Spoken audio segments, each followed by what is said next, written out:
En Navidad, mi hijo me entregó un sobre. Tu regalo, un boleto para una residencia de ancianos. Te vas mañana. Felicidades. Su esposa soltó una carcajada. Pero cuando saqué mi propia sorpresa, la que había estado guardando en mi bolso desde la mañana, sus caras palidecieron. Buen día, queridas oyentes. Me alegra que estén aquí conmigo. Denle like a este vídeo. Escuchen mi historia hasta el final y cuéntenme desde qué ciudad me están escuchando.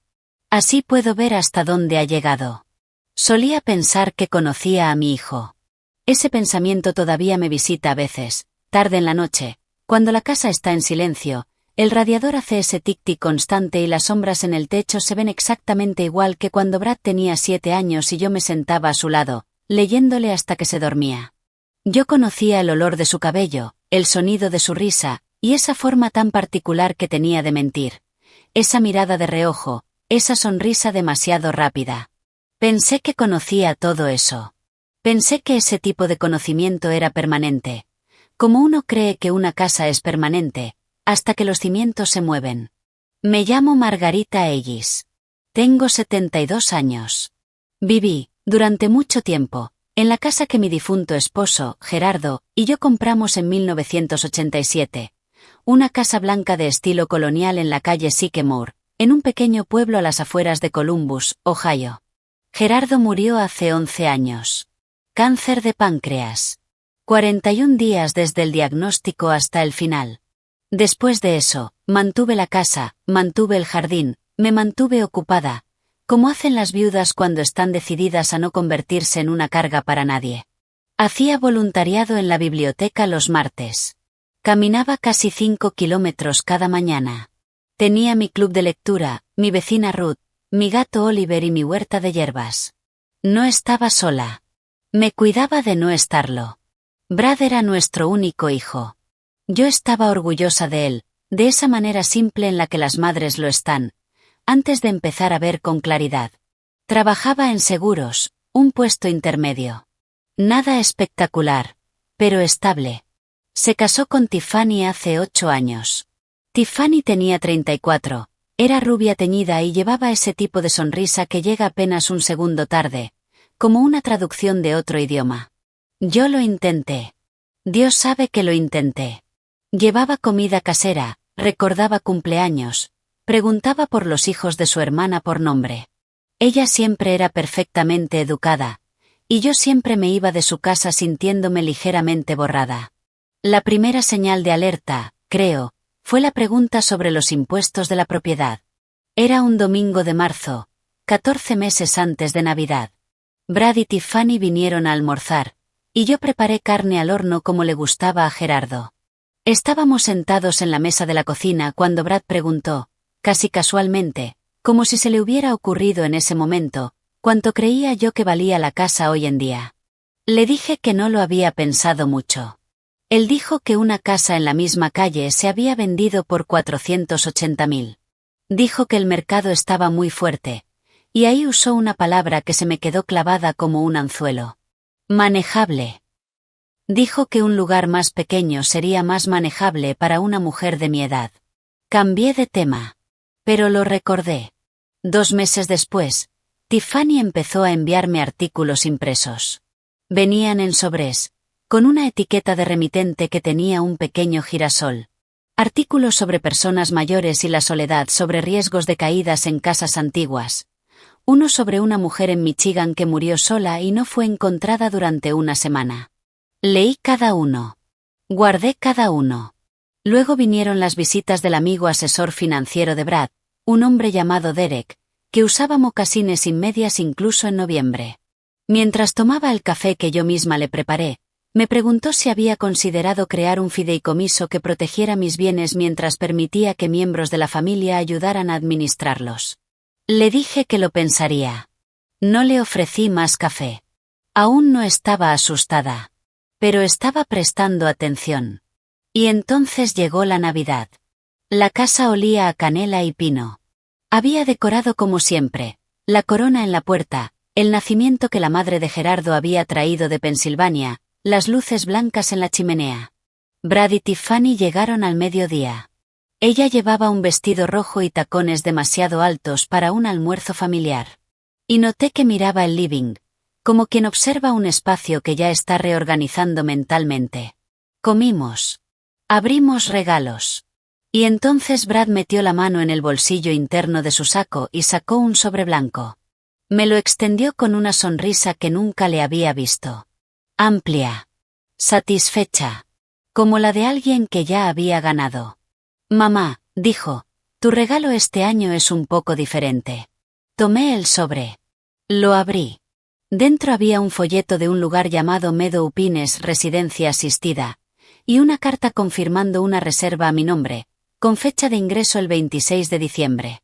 Mañana. Te va a encantar, dijo Tiffany, y se rió. Era una risa brillante, limpia, despiadada. Miré la cara de mi hijo, miré la cara de su esposa. Dejé el folleto sobre la mesa, con cuidado, como se deja algo que no te pertenece. Y entonces metí la mano en mi bolso. Sentí el borde del sobre. Mi sobre. El que había llevado conmigo desde las 9 de la mañana. El que había ido a buscar en Nochebuena, mientras la mayoría de la gente envolvía regalos, y yo estaba sentada en la oficina de un abogado en la calle Fifth, asegurándome de que cada firma estuviera certificada, presenciada y correcta. Mis dedos tocaron el papel, y algo dentro de mí se quedó completamente en silencio. Pero no lo saqué. Todavía no. Miré a Brad. Seguía sonriendo, esa nueva sonrisa que ya no reconocía. Tiffany se servía más vino. Las luces de Navidad parpadeaban sobre la chimenea. Oliver, el gato, se había escondido debajo del sillón, lo que yo había aprendido a considerar un indicador bastante fiable del carácter de las personas en una habitación. Lo voy a pensar, dije. La sonrisa de Brad titubeó. Mamá, la reserva ya está hecha. El depósito está pagado. Entonces ellos tienen tu depósito, respondí con amabilidad. Y me levanté para ir a la cocina. Déjenme retroceder 3 meses, porque ahí es donde realmente empieza esta historia. Era septiembre. Un martes. El día después de haber recibido el cuarto sobre de Tiffany. Este contenía un artículo sobre explotación financiera de personas mayores, y cómo las familias podían proteger a sus padres consolidando sus bienes. Me senté en el viejo escritorio de Gerardo, en el estudio, con los 4 sobres frente a mí. Y me obligué a verlos no como gestos de preocupación de un hijo, sino como lo que realmente eran. Una campaña. Metódica. Paciente. Avanzando hacia algo. Gerardo solía decir que yo era la persona más organizada que había conocido. Lo decía como un halago, y yo siempre lo tomé así. Saqué una libreta amarilla e hice una lista. Lo que querían era obvio. La casa. La casa valía entre $480,000 y $500,000. También tenía una cuenta de ahorros con el dinero del seguro de vida de Gerardo, un poco más de $200,000. Y una pensión modesta por mis 30 años como bibliotecaria escolar. Si yo estaba en una residencia, incapaz de manejar mis propios asuntos, si Brad tenía poder legal sobre mis decisiones, todo eso podría ser redirigido, administrado, protegido. El lenguaje que usarían sería amoroso. Escribí el número arriba de la página. Casi $700,000. Eso era lo que mi hijo veía cuando me miraba. Me quedé observando ese número durante mucho tiempo. Y entonces tuve miedo. Quiero ser honesta con eso. Tuve miedo. De una forma que no sentía desde aquellos 41 días en los que Gerardo se estaba muriendo. Ese tipo de miedo frío y específico que aparece cuando te das cuenta de que algo que creías sólido, no lo es en absoluto. Tuve miedo de lo que significaba que los ojos de mi hijo se hubieran convertido en instrumentos financieros. Tenía miedo de quedarme sola en una residencia que yo no había elegido, despojada de mi casa, de mi jardín, de mi gato y de mis martes en la biblioteca, dependiente de extraños, visitada de vez en cuando por personas que tenían mis documentos legales. Lloré ese martes por la noche. Lloré a fondo y en privado, contra un paño de cocina, porque no quería llorar en una habitación donde tendría que enfrentar ese mismo llanto a la mañana siguiente. Y luego dejé de llorar. Y hice otra lista. La primera persona a la que llamé el miércoles por la mañana fue Ruth, mi vecina, que tiene 70 años, es más aguda que una navaja y cuyo difunto esposo había sido juez del condado. Ruth escuchó todo lo que le conté sin interrumpirme, que es una de las muchas razones por las que he confiado en ella durante 30 años. Necesitas un abogado especialista en derecho para personas mayores, dijo, no uno generalista. Un especialista. ¿Querés un nombre? Sí, lo quería. Se llamaba Franklin Reeves. Su oficina estaba en la calle Fifth. Su asistente me devolvió la llamada dentro de las 2 horas de haber dejado mi mensaje.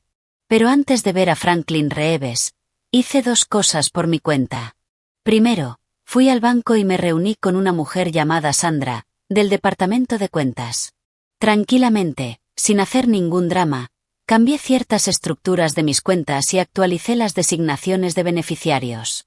Sandra fue profesional y no hizo preguntas. Y se lo agradecí. Segundo, revisé cada papel en el viejo archivador de Gerardo, cada escritura, cada documento de seguro, cada registro de mejoras de la casa desde 1987. Hice copias de todo. Y guardé esas copias en una caja ignífuga que dejé en casa de Ruth. Luego fui a ver a Franklin Reeves. Era un hombre callado y meticuloso, con gafas finas de marco metálico. Me escuchó durante 45 minutos, hizo preguntas precisas y no dijo nada tranquilizador hasta estar completamente seguro de que lo era. Al final de la reunión, me explicó lo que podía hacer. Me habló de los tiempos. Me dijo qué documentación necesitaría. Salí de su oficina sintiendo algo que no había sentido en meses. Preparada. El primer paso oficial ocurrió un miércoles de octubre, 2 semanas después de nuestra primera reunión. Volví a su oficina a las 10 de la mañana. Las hojas en la calle Fifth eran rojas y doradas. Recuerdo haber pensado que a Gerardo siempre le había gustado octubre, que todo esto, las maniobras legales, la estrategia, le habría resultado profundamente satisfactorio. Él jugaba al ajedrez. Yo había aprendido de él. Franklin había preparado un Nuevo Testamento. También había preparado un poder legal duradero que nombraba a Ruth como mi representante principal y al estudio de Franklin como secundario. No a Brad. El testamento era detallado y específico. La casa, la cuenta de ahorros, la pensión, y destinaba la mayor parte de mi patrimonio a 3 lugares. El sistema de bibliotecas del condado donde trabajé durante 30 años, un fondo de becas en la escuela secundaria local establecido en nombre de Gerardo, y una pequeña organización de rescate animal con la que Ruth había colaborado durante años. Había una herencia modesta y específica para Brad. Modesta. Franklin sugirió que algo simbólico era legalmente más ordenado que excluirlo por completo, y estuve de acuerdo. Firmé todo. La asistente lo certificó. Le estreché la mano a Franklin y conduje de regreso a casa sintiéndome extrañamente liviana, como cuando una enfermedad larga por fin se rompe. Lo que no sabía, sentada en ese auto en octubre, era que Brad ya había empezado sus propias consultas legales. Me enteré en noviembre. Y la forma en que lo supe fue casi banal, como suelen llegar las cosas más importantes. Tenía una cita médica de rutina, control de presión arterial y niveles de tiroides. Nada preocupante. Mi médica se llama Patricia Chen. Ha sido mi doctora durante 14 años y siempre he sentido que tiene una especie de radar muy fino para situaciones incómodas. Al final de la consulta, mientras me abrochaba el abrigo, mencionó con cuidado que había recibido una llamada. De su hijo, dijo. La miré. Estaba preguntando, continuó, midiendo cada palabra, si había alguna preocupación sobre su función cognitiva. Mencionó la posibilidad de una evaluación formal de capacidad. Hizo una pausa. Le dije que no tenía ninguna preocupación de ese tipo y que cualquier evaluación formal requeriría su consentimiento. También le informé que dejaría registro de la llamada. Me miró fijamente. Pensé que debía saberlo. Volví a sentarme. La sala quedó en silencio por un momento. Afuera, en el pasillo, alguien se reía de algo. Gracias, Patricia, dije. Por favor, déjelo documentado. Conduje de regreso a casa despacio. Los árboles estaban casi desnudos, apenas con algunas hojas tercas resistiendo. Entré en Sycamore Drive y me quedé sentada en el auto unos minutos antes de entrar. Una evaluación de capacidad cognitiva. Si un tribunal me declaraba incapaz, o incluso parcialmente deteriorada, Brad podría solicitar una tutela legal. Tendría control sobre mis finanzas, mis decisiones de vivienda, mi atención médica. Podría enviarme a Meadow Pines, o a cualquier otro lugar, y administrar mis bienes en mi interés hasta el día de mi muerte. Yo no estaba deteriorada. Estaba furiosa. Y la furia, he descubierto, es una de las señales más claras de una mente perfectamente funcional. Esa misma tarde llamé a Franklin Reeves desde la cocina y le conté sobre la llamada de Patricia. Se quedó en silencio un momento y luego dijo: «Esto es útil, Margarita. Establece intención. Quiero que empiece a llevar un registro, fechas, conversaciones, cualquier cosa que documente un patrón de conducta destinado a socavar su autonomía. ¿Puede hacerlo?». Yo ya tenía mi libreta amarilla sobre la mesa.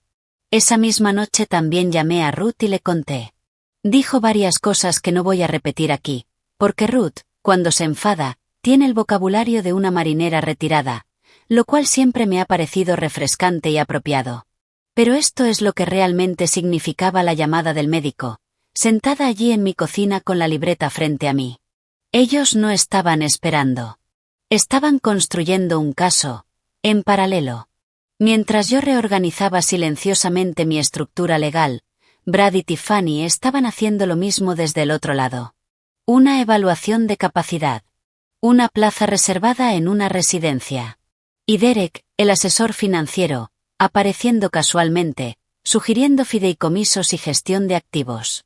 Llevaban trabajando en esto más tiempo del que yo había imaginado. Anoté el relato de la doctora Chen en mi registro. Escribí la fecha, la hora, sus palabras exactas tanto como pude recordarlas, y su confirmación de que documentaría la llamada de forma independiente. Luego salí al jardín, al aire frío de noviembre, y podé las últimas rosas. Porque el jardín todavía necesitaba cuidado. Y porque hay cosas que se hacen simplemente porque son correctas. Y porque a las rosas no les importa nada de lo demás. Punto de no retorno. Lo había cruzado, sin mirar atrás. Diciembre llegó en silencio, como suele hacerlo en Ohio. No con un golpe repentino de frío, sino con una lentitud gris, como si el cielo bajara poco a poco como una tapa. Pasé la primera semana de diciembre haciendo los preparativos finales. Confirmé con Franklin que todos los documentos estuvieran correctamente presentados y registrados en el condado. Confirmé con el banco que las estructuras de las cuentas estaban actualizadas y que se había añadido una alerta específica contra fraude en mi expediente. Confirmé con Ruth que la caja ignífuga en su casa contenía todo lo necesario. Y entonces, el 8 de diciembre, Brad llamó. Se había enterado. No sé exactamente cómo. Quizá a través de Derek, el asesor financiero, que pudo haber hecho una búsqueda de título de la propiedad y encontró que había actualizado la designación de transferencia por fallecimiento. Quizá a través de alguien en el banco, aunque Sandra había sido discreta. No importa. Se había enterado de que algo había cambiado, y no se molestó en ocultar su inquietud. «Mamá», dijo, «he estado escuchando algunas cosas sobre cambios legales. Solo quiero asegurarme de que nadie se esté aprovechando de vos». «Nadie se está aprovechando de mí», respondí. «Es que hay personas que se aprovechan de los mayores, gente que...». «Brad», lo interrumpí, «sé exactamente lo que he hecho y sé por qué». Hubo una pausa. Luego, la voz de Tiffany entró en la llamada. Al parecer había estado escuchando en altavoz todo el tiempo. «Margarita, solo estamos preocupados por vos. Nos importás. No queremos que tomes decisiones que puedan perjudicarte». «Lo aprecio», respondí. «¿Hay algo más?». Se hizo un silencio que duró 4 segundos completos. Los conté. «Vamos para allá», dijo Brad. Llegaron 40 minutos después. Tiffany llevaba un abrigo gris y una expresión que claramente había ensayado durante el trayecto. Preocupada, razonable, afectuosa. La mandíbula de Brad estaba tensa. Se sentaron en la mesa de mi cocina, la misma donde habíamos comido carne al horno en marzo, y Brad apoyó las manos planas sobre la superficie. Me miró con algo que ya había pasado de la preocupación a la amenaza. Lo que sea que te hayan dicho, y con quien sea que hayas estado hablando, dijo, tenés que entender que, como tu hijo, tengo tus mejores intereses en mente. No dudo que vos creas eso, respondí. Creemos que deberías cancelar lo que sea que hayas organizado con ese abogado. No voy a hacer eso. Tiffany se inclinó hacia adelante. Margarita, podríamos impugnar un nuevo testamento, ¿sabías? Si hay evidencia de influencia indebida de terceros, un abogado que te haya manipulado, una vecina que te haya llenado la cabeza con ideas. Ruth me conoce desde hace 30 años, dije. Franklin Reeves llegó a mí por recomendación. Son libres de impugnar lo que quieran en un tribunal. Es su derecho legal. Brad se puso de pie. La silla raspó con fuerza contra el piso. Estás cometiendo un error grave. Te vas a arrepentir. ¿Entendés lo que te estoy diciendo? Oliver ya se había escondido otra vez debajo del sillón. Miré a mi hijo. Pensé en los 41 días en los que Gerardo se estaba muriendo, y en cómo Brad había venido solo 3 veces. Pensé en las etiquetas con girasoles en los sobres de Tiffany. Pensé en la llamada a mi médica sobre mi supuesta capacidad cognitiva. Pensé en el folleto de Meadow Pines en el cajón de la cocina, con fecha de ingreso el 26 de diciembre. Entiendo perfectamente lo que estás diciendo, respondí. Creo que deberían irse a casa ahora. Se fueron. No con elegancia. Brad tiró su abrigo del perchero al salir y no lo recogió. Los tacos de Tiffany sonaban demasiado fuerte en los escalones del porche. Me quedé en la cocina después de que se fueron, y noté que mis manos temblaban levemente. No exactamente por miedo. Por la adrenalina, y por algo más antiguo. La tristeza de reconocer, de forma completa y sin ninguna duda, que mi hijo estaba dispuesto a amenazarme en mi propia casa. Llamé a Ruth. Llegó en menos de 10 minutos. Nos sentamos en la mesa de la cocina, preparó té, y no dijo nada falsamente optimista, que era exactamente lo que yo necesitaba. Me tomé 3 días. No llamé a nadie. Caminé mis kilómetros cada mañana. Me senté con Oliver por las noches. Me permití estar triste, y luego dejé que la tristeza terminara. El 4.º día me levanté, y confirmé mis planes de Navidad. La propuesta llegó por carta. Eso me sorprendió, la verdad. Yo esperaba otra llamada, otra confrontación en la cocina, más de la agresividad disfrazada de preocupación de Brad. Pero no. El 15 de diciembre llegó una carta mecanografiada a mi buzón. Sin el girasol. Un sobre blanco limpio, con la dirección de Brad impresa en una tipografía que no reconocí, lo que me hizo pensar que alguien, posiblemente Derek, el asesor financiero, o quizás su propio abogado, había ayudado a redactarla. La carta tenía 3 páginas. Comenzaba con expresiones de amor y preocupación. Describía, en detalle, lo difícil que era para Brad ver a su madre envejeciendo sola en una casa grande. Lo aterrador que sería que algo me pasara sin nadie cerca. Cuanto él y Tiffany querían asegurar mi seguridad y dignidad en mis años restantes. El lenguaje era cuidadoso, casi terapéutico. La palabra dignidad aparecía 4 veces. La propuesta era esta. Si yo aceptaba vender la casa y mudarme a una comunidad de vida independiente de mi elección, Brad retiraría cualquier acción legal, y se aseguraría de que el dinero se mantuviera en una cuenta a la que yo podría acceder con total transparencia. Él no tomaría nada. Solo quería que yo estuviera segura. Leí la carta 2 veces en el escritorio de Gerardo. Luego la leí una 3.ª vez, lentamente, como se lee algo cuando sabes que el verdadero mensaje está escondido debajo del visible. Transparencia total. La cuenta sería compartida. Habría una estructura de fideicomiso, que Derek ya había mencionado, de mi elección, pero con su aprobación, naturalmente, por razones prácticas. La casa se vendería en un mercado favorable. El dinero sería administrado. Yo tendría acceso. La palabra era acceso. No control. Era una carta muy bien escrita. Si hubiera estado asustada, o sola, o insegura, o cansada. Si hubiera sido cualquiera de las cosas en las que habían intentado convertirme durante el último año. Probablemente la habría leído como un gesto de cariño. Como una salida al conflicto. Como una forma de recuperar a mi hijo. Dejé la carta sobre el escritorio, y me quedé sentada un rato. Hay algo sobre la calma fría. No es ausencia de emoción. Es lo que queda después de haber sentido todo completamente, y haber salido al otro lado. Ya había tenido mis 3 días de duelo. Entendía quién era mi hijo. Entendía que era esa carta. Y sentada allí, sentí algo muy cercano a la lástima. No una lástima blanda, sino esa más dura, la que nace de la claridad. Llamé a Franklin Reeves y le leí la carta por teléfono.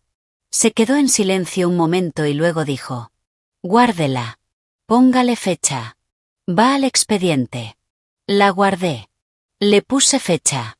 Luego llamé a la doctora Patricia Chen y le pedí que dejara constancia formal en mi historial médico de su evaluación profesional sobre mi estado cognitivo actual. Dijo que lo haría con gusto y de inmediato. También me preguntó cómo estaba. Le dije la verdad. Que estaba mejor de lo que probablemente esperaba. «Lo creo», dijo. «Usted me parece una mujer muy difícil de desestabilizar». Le agradecí. De verdad. Y luego hice algo que no había hecho en varios meses. Fui al club de lectura. Se reunía el tercer jueves de diciembre, en casa de una mujer llamada Elena. Éramos 7 en su sala, y se suponía que íbamos a hablar de una novela sobre una familia lidiando con una herencia complicada. Esa noche me pareció una ironía enorme, o tal vez un regalo. No conté los detalles de mi situación. Pero cuando la conversación giró, como siempre ocurre, hacia el envejecimiento, la autonomía, y lo que pasa cuando las familias no están de acuerdo sobre lo que es mejor para alguien. Dije algunas cosas. Con cuidado. Con honestidad. La sala quedó en silencio después. Y entonces una mujer llamada Dora, que tenía 68 años y había sido trabajadora social durante 30 años, me miró y dijo: «Si alguna vez necesitas a alguien que te acompañe a una cita legal, o simplemente alguien de tu lado, me llamas». La miré. «Puede que lo haga», respondí. Ella asintió una vez. Bien. Conduje de regreso a casa en la oscuridad de diciembre, sintiendo algo que solo puedo describir como estar sostenida. No sola. Vista. Hay un tipo de valentía que no nace del aislamiento, sino de una red de personas que te miran, te ven con claridad, y aún así se quedan. Brad y Tiffany no llamaron esa semana. Se estaban reorganizando. Lo sabía. Los dejé hacerlo. Tenía 18 días hasta Navidad. Vinieron un domingo, el 20 de diciembre. Sin avisar. Escuché el auto en la entrada y miré por la ventana de la cocina. Era el Buick de Brad. Y por un instante sentí ese viejo reflejo. Ese instinto de madre que dice: «Vino, está todo bien, ahora todo va a estar bien». Ese reflejo es poderoso. Y vale la pena entenderlo. No es estupidez. Son 38 años de amor encontrando su camino, incluso cuando ese camino ya no lleva a ningún lugar bueno. Puse la pava al fuego. Porque no iba a permitirme perder la cortesía. Entraron sonriendo. Tiffany traía una planta de Navidad en una maceta envuelta en papel metálico. Podía ser una ofrenda de paz, o un accesorio. Sospeché lo segundo, porque la dejó sobre la mesada con la etiqueta hacia afuera, de una forma que parecía ensayada. Brad me abrazó brevemente, con firmeza. Como se abraza a alguien a quien querés recordarle que tiene una obligación con vos. Nos sentamos en el living. Las luces de Navidad estaban encendidas. Oliver se quedó en el brazo de mi sillón, observándolos con ese desprecio paciente de los gatos que ya han tomado una decisión. «Queríamos disculparnos», empezó Brad. «La otra semana me pasé de la raya. Tenía miedo y dije cosas que no debería haber dicho». Asentí. «Y quiero que sepas», continuó, «que lo que sea que hayas organizado legalmente, respetamos tu derecho a hacerlo». Solo que... Se detuvo. Miró sus manos. «Te extrañamos, mamá». Queremos que esto esté bien entre nosotros. Estaba bien hecho. Incluso sincero, en cierta medida. Creo que alguna parte de Brad sí extrañaba algo. Alguna versión de mí. Alguna versión de nosotros. Tiffany tenía las manos entrelazadas en el regazo y me miraba con una expresión que claramente había decidido que era cálida. Me alegra que hayan venido, dije. Y una parte de mí lo decía de verdad. Y entonces, como sabía que iba a pasar, la conversación cambió. Tiffany habló con suavidad. Todo lo que dijo esa tarde lo dijo con suavidad, como el agua que desgasta la piedra.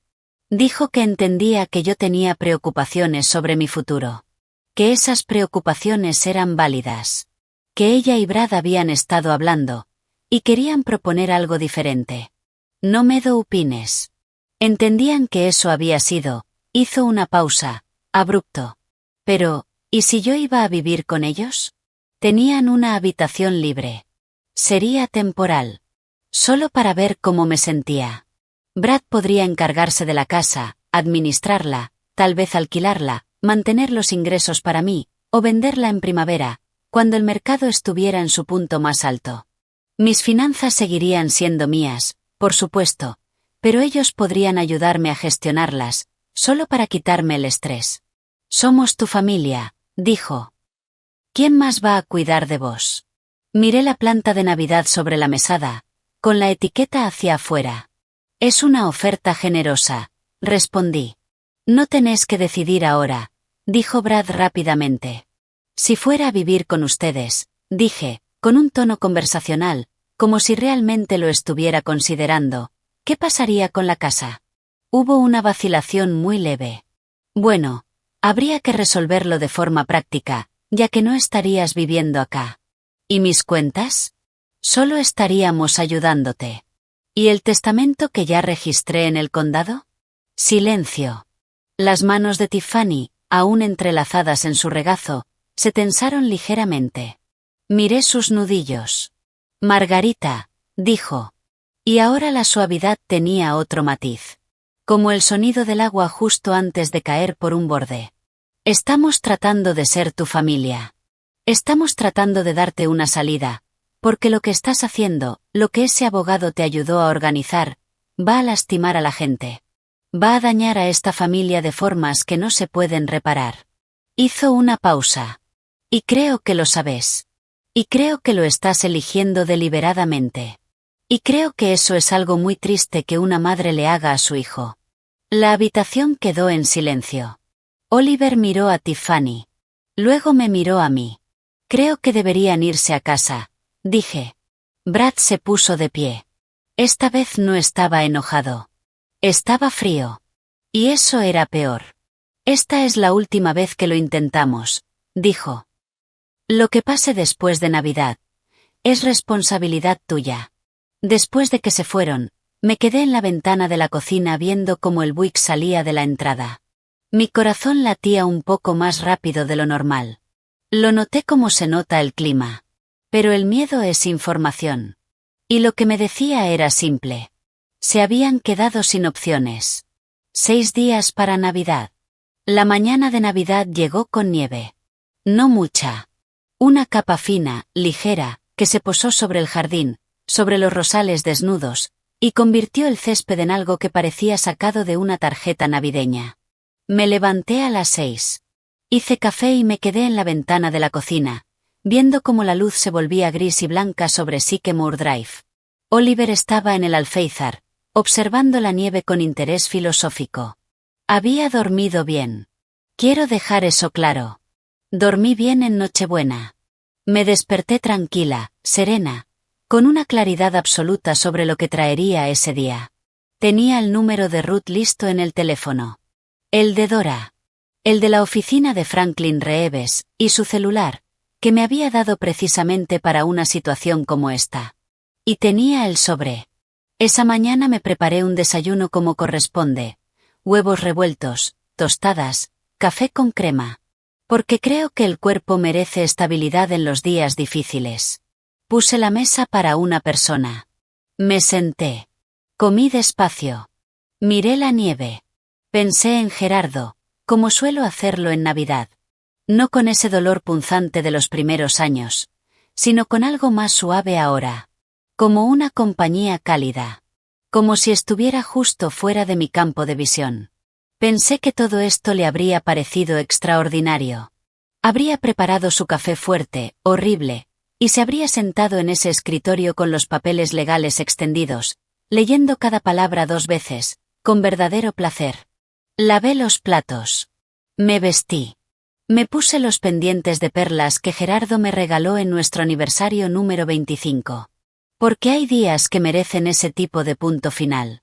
Brad y Tiffany llegaron al mediodía en punto. Ella llevaba otra vez el vestido rojo. El mismo del año anterior. No supe si era economía o teatralidad. Brad llevaba un saco. Trajeron una botella de vino. Tiffany la sostenía como quien ya decidió que eso es un gesto significativo. Comimos. Había preparado un jamón pequeño, judías verdes, panecillos. Hablamos del tráfico navideño. De los hijos de la hermana de Tiffany. De la nieve. Brad tomó 2 copas de vino, y se volvió más relajado, como siempre. Y durante 1 hora, la mesa fue casi normal. Casi. Recogí los platos. Fuimos al living. Había puesto los regalos de Brad bajo el árbol. Cosas modestas, una bufanda de cachemira, un libro que pensé que realmente podría leer. Se los di. Tiffany me regaló una loción con un aroma que no me gusta. Y entonces Brad metió la mano en el bolsillo interno de su saco. Sacó el sobre blanco. Me lo extendió. Y esa sonrisa nueva, amplia, satisfecha. Era exactamente como sabía que sería. Idéntica a la que había imaginado durante 3 meses. Como una escena que hubiera ensayado hasta que cada movimiento fuera perfecto. Mamá, dijo, tu regalo este año es un poco diferente. Lo tomé. Lo abrí. Meadow Pines. El folleto. La reserva confirmada. La fecha de ingreso, 26 de diciembre. Te va a encantar, dijo Tiffany, y se rió. Dejé el folleto sobre la mesa de centro. Con mucho cuidado. Miré el rostro de Brad. Miré el de Tiffany. Sostuve sus miradas un momento. No como desafío. No con enojo. Simplemente firme. Como se mira algo que ya entendiste completamente, y que ya no te da miedo. Entonces metí la mano en mi bolso, que estaba sobre la mesa lateral donde lo había dejado esa mañana. Y saqué mi sobre. Era un sobre grande, color manila, sellado y rotulado. Se lo extendí a Brad de la misma forma en que él me había extendido el suyo. Lo tomó despacio. Lo abrió despacio. Y observé su rostro mientras leía. Dentro había una carta de Franklin Reeves, en papel oficial del estudio. Explicaba claramente que un Nuevo Testamento había sido registrado en el condado el 9 de octubre. Que el poder legal había sido actualizado, nombrando a Ruth como representante principal. Y que cualquier acuerdo informal o expectativa previa respecto al patrimonio de Margarita Ellis, quedaba reemplazado por esos documentos. En la carta se mencionaba la existencia de un registro formal de incidentes, fechado desde marzo del año anterior, incluyendo la llamada no documentada a la doctora Patricia Chen solicitando una evaluación de capacidad cognitiva. También indicaba que la doctora Chen había proporcionado una declaración profesional por escrito certificando que yo estaba en pleno uso de mis facultades. Advertía que cualquier impugnación legal sería respondida con toda esa documentación, y agradecía brevemente a Brad por su interés en mi bienestar. La habitación quedó en silencio. Brad la leyó una vez. Luego la leyó otra vez. Su rostro pasó por varias expresiones en cuestión de segundos. Blanco, luego un rojo grisáceo, y finalmente algo más plano y más inquietante. «¿Planeaste todo esto?», dijo. «Sí», respondí. «¿Desde cuándo?» «Desde septiembre». Tiffany le quitó la carta de las manos y la leyó. Y cuando la dejó, su voz había cambiado por completo. La suavidad había desaparecido. ¿Entendés lo que estás haciendo? ¿De verdad lo entendés? ¿Estás tirando tu relación con tu hijo por... ¿qué? ¿Por un abogado que te convenció? Nadie me convenció de nada, dije. Tomé decisiones. Son mis decisiones. Tengo 72 años y estoy en pleno uso de mis facultades, como la doctora Chen puede confirmar por escrito. No podés hacer esto, dijo Brad. Y su voz se quebró ligeramente en la última palabra, de una forma que antes me habría desarmado. Soy tu hijo. Lo sos, respondí. Y te quiero. Y aún así intentaste que me declararan incapaz y que me internaran sin mi consentimiento para acceder a mi patrimonio. Ambas cosas son ciertas al mismo tiempo. Tiffany se levantó de golpe y caminó hacia la ventana. Pude verla recomponerse, con las manos tensas a los lados, su reflejo apenas visible en el vidrio oscuro. Cuando se dio vuelta, su voz había bajado a algo más duro. No tenés idea de lo que cuesta preocuparse por alguien que no quiere ser ayudado, dijo. Te has vuelto imposible. Has alejado a todo el mundo. Y cuando estés sola, completamente sola, no esperes que volvamos. La miré con calma. Tengo a Ruth, dije. Tengo a Dora. Tengo a Patricia. Tengo un club de lectura, una biblioteca y un jardín. No estoy sola. Simplemente no estoy rodeada de las personas correctas. Las luces de Navidad parpadeaban sobre la chimenea. Esto no termina acá, dijo ella. Lo sé, respondí. Mi abogado está disponible el lunes. Se fueron. Sin llevarse la botella de vino. Me quedé en la ventana del living viendo cómo el Buick avanzaba por Sycamore Drive, doblaba en la esquina, y desaparecía. La nieve seguía cayendo, ligera y constante. Oliver saltó al respaldo del sofá junto a mí, y nos quedamos mirando la calle un rato. Luego llamé a Ruth. Bueno, dijo antes de que yo hablara. Salió exactamente como esperábamos. Respondí. La escuché exhalar. Feliz Navidad, Margarita. Feliz Navidad, Ruth. Me preparé una taza de té y me senté en el sillón de Gerardo, junto al fuego. No era suyo, literalmente, pero siempre lo consideré suyo, porque se sentó en él cada noche durante 22 años. Y me permití sentir plenamente lo que acababa de pasar. No era exactamente triunfo. Era algo más silencioso. Un cierre. La sensación de una puerta que se cierra, con firmeza, pero sin violencia. Me quedé allí durante mucho tiempo. El fuego se estabilizó. Oliver se pasó del sofá a mi regazo con la confianza absoluta de un animal que nunca ha dudado de su lugar. Pensé en aquella tarde de marzo en la que Brad mencionó por primera vez el valor de la casa, mientras comíamos carne al horno. Y en cómo algo pequeño y frío se había alojado en mí entonces. Una astilla que no podía ubicar del todo. Pensé en las etiquetas con girasoles de Tiffany. Pensé en Derek, y sus mocasines sin medias en noviembre. Pensé en los 41 días en los que Gerardo se estaba muriendo, y en las 3 visitas de Brad. Y en cómo yo había perdonado eso, sin siquiera nombrarlo. Como se perdonan pequeñas fallas en las personas que amás, sin llevar la cuenta, hasta que la cuenta se vuelve imposible de ignorar. Ahora sí lo había nombrado. Lo había puesto en un expediente, con fecha. Y entendí que esa era la diferencia entre quien había sido, y quien me había convertido. El 28 de diciembre, Franklin Reeves recibió una carta de un abogado que representaba a Brad Ellis, impugnando el testamento por supuesta influencia indebida. Franklin me había dicho que esto podía pasar. Recibió la carta con total serenidad, y respondió en menos de 48 horas con un paquete completo de documentación. El registro de incidentes con fechas y descripciones, la evaluación escrita de la doctora Chen, los registros de las visitas no solicitadas del asesor financiero de Brad, una copia de la carta que Brad me había enviado a mediados de diciembre con su propuesta de administrar mis finanzas, y los documentos notariales que confirmaban que yo había estado sola, sin terceros presentes, cuando firmé el Nuevo Testamento en octubre. También incluyó una nota indicando que la llamada a la doctora Chen, solicitando una evaluación sin mi conocimiento ni consentimiento, podía considerarse un intento de construir un registro médico falso, y que eso podría tener consecuencias legales propias. El abogado de Brad respondió una vez. Y luego no volvió a responder. A mediados de enero, la impugnación fue retirada. Me enteré por Franklin, un martes por la mañana. Le agradecí. Nos dimos la mano. Él con sus gafas finas de marco metálico. Yo con mi abrigo de invierno. Salí, me senté en el auto en el estacionamiento de la calle Fifth, y pensé. Gerardo, ¿te habría entretenido todo esto? Lo dije en voz baja. Para nadie en particular. Arranqué el auto, y fui a la biblioteca. Porque era martes. Y eso es lo que hago los martes. Y hay cosas que vale la pena proteger precisamente porque son ordinarias.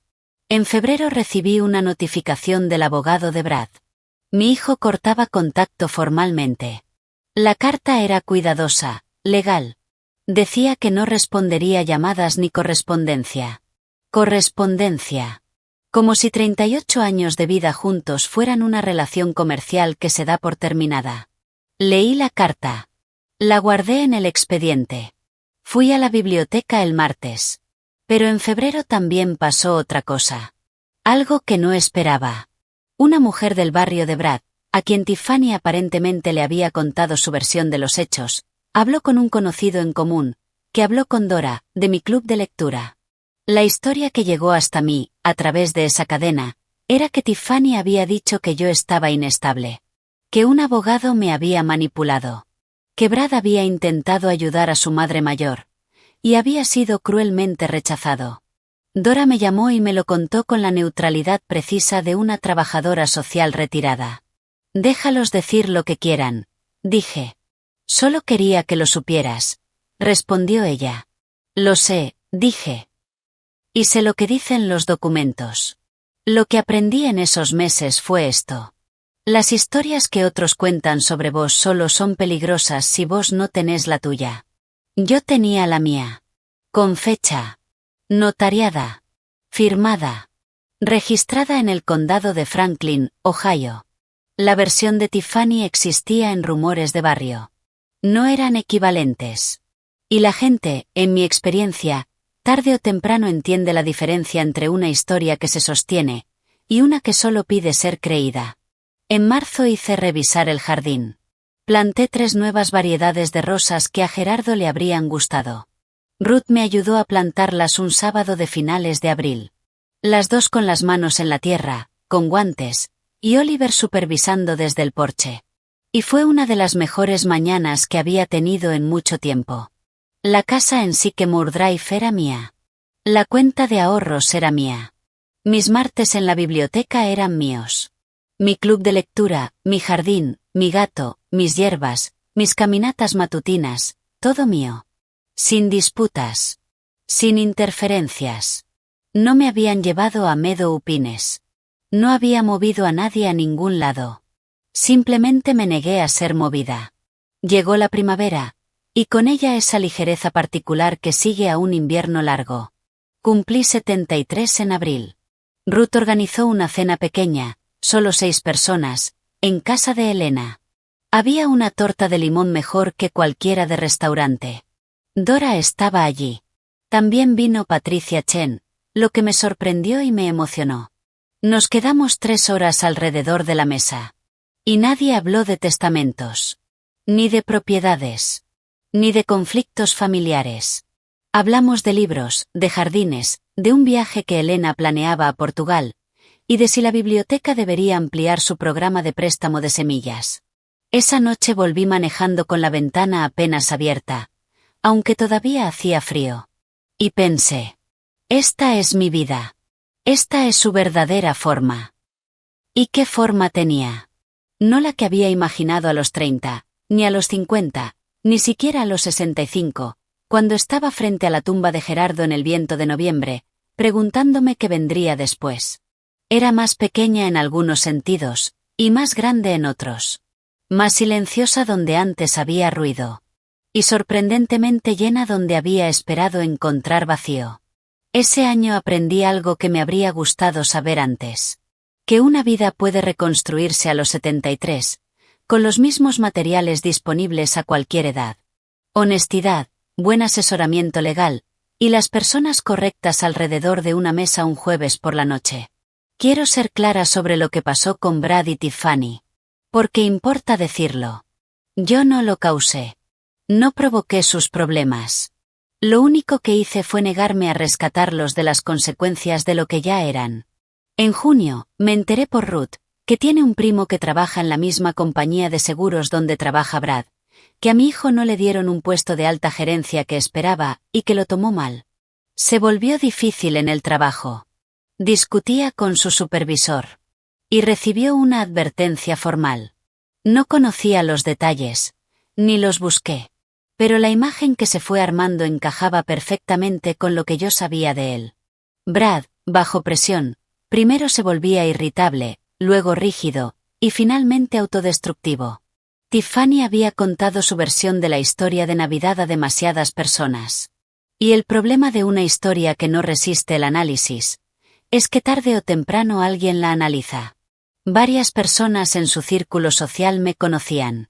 Por la biblioteca, por el club de jardinería, por conocidos en común que habían conocido a Gerardo. Y cuando la versión de Tiffany llegó a ellos, tuvieron preguntas. Preguntas que ella no pudo responder. Y a veces, las preguntas son suficientes. Para otoño, tenía menos amigas de las que tenía en invierno. Me dijeron que su casa había necesitado reparaciones importantes ese año. El techo. La calefacción. Gastos que, evidentemente, habían planeado cubrir con recursos que ya no estaban disponibles. Nunca había pensado demasiado en sus finanzas. Ahora pensaba aún menos. Pero la ausencia de mi casa y de mis ahorros en sus cálculos parecía haber dejado un vacío que sus ingresos reales no podían cubrir con facilidad. Habían construido una vida, entendí, basada en una expectativa.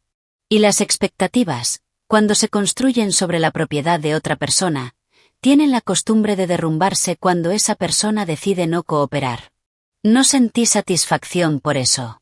La satisfacción habría requerido más emoción de la que ya estaba dispuesta a invertir en ellos. Lo que sentí fue algo más cercano a un cierre. La comprensión de que las decisiones tienen peso, y que ese peso, tarde o temprano, recae sobre quienes las toman, sin importar en quién esperaban descargarlo. Mientras tanto, mi propia vida empezó a llenarse de formas que no había previsto del todo. Comencé a coordinar un grupo semanal de lectura en la biblioteca para adultos con baja visión. Era algo que llevaba años con poco personal, y que conocí gracias a los voluntarios de los martes. Descubrí, sentada en ese círculo de personas con sus libros en letra grande, sus dispositivos de audio y su atención paciente y concentrada, que ese era un trabajo en el que era buena. Y que importaba. De formas pequeñas, pero concretas. Una mujer, una maestra jubilada llamada Beatriz, que había perdido gran parte de su visión central por degeneración macular, me dijo un jueves de septiembre que nuestras reuniones eran el momento de la semana que más esperaba. Volví a casa ese día con algo cálido y firme en el pecho. Tardé un momento en reconocerlo. Era propósito. Simple. Sin heroicidad. Pero constante. Y me di cuenta de que lo había extrañado, sin saber que lo extrañaba. Dora y yo almorzábamos cada 2 jueves en un restaurante sencillo que nos gustaba a ambas. Hablábamos de libros, de sus años como trabajadora social, de su madre, de mi Gerardo. Y entendí que nos estábamos convirtiendo en amigas de verdad. No solo en conocidas que coinciden en una reunión semanal. Ruth y yo plantamos bulbos de tulipanes en octubre. Fuimos a un mercado de productores en noviembre. Vimos una película en su casa un viernes, y ella se quedó dormida antes de que terminara. La cubrí con una manta del respaldo del sofá, y me fui en silencio. Y ese gesto pequeño, doméstico, cubrir a una amiga con una manta, cerrar una puerta sin hacer ruido, me pareció la definición de una vida bien hecha. Brad no llamó. Yo tampoco lo llamé. Había dolor en eso. Dolor real. No del tipo limpio, sino del tipo complicado, que no tiene resolución y que simplemente hay que aprender a llevar. Tenía 73 años. Y mi hijo había intentado internarme. Y aún así lo quería. De esa forma en la que querés a alguien de quien algo esencial ha sido arrancado para siempre. Ese amor era un hecho. Como el color de sus ojos cuando era niño. Como el olor de la lluvia sobre el jardín. No exigía que hiciera nada con él. No estaba esperando nada. Estaba viviendo. Dicen que la sangre es más espesa que el agua. Pero la sangre no puede ser una excusa para permitir que alguien te vacíe. Eso lo aprendí. Ama a tus hijos. Pero nunca confundas amor con rendición. Quédate en tu casa. A tu nombre. Bajo tus condiciones. Mientras te sea posible. Y asegúrate de que los papeles lo respalden. Eso también lo aprendí. Y algo más. Las mujeres alrededor de una mesa un jueves por la noche pueden salvarte la vida. ¿Qué habrías hecho vos en mi lugar? De verdad me gustaría saberlo. Déjame tu comentario. Y si esta historia te llegó, suscríbete. Gracias por escuchar.